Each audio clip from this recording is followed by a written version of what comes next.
Hi, so I have been working on this threaded inserts one recently in the last few days, and they're pretty nice. So this one is put inside, and it can be easily removed and inserted again.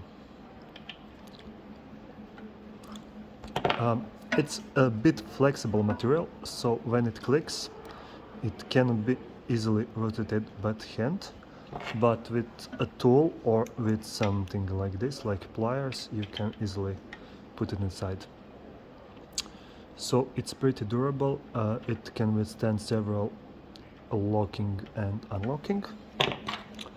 And also this thread is much better than plastic thread, this brass insert, because it is really much more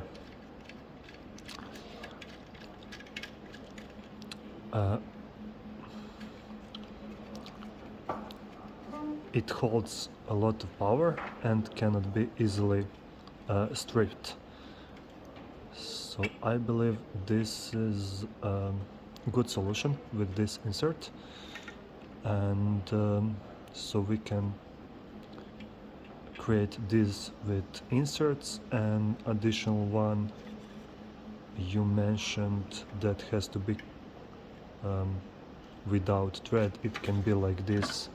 So this one is without any insert, it's just small tolerance hole, so when you press inside the knurled shaft, it will stick on the position basically. So let me know if this is all right, and if so, we can start the production. Yeah.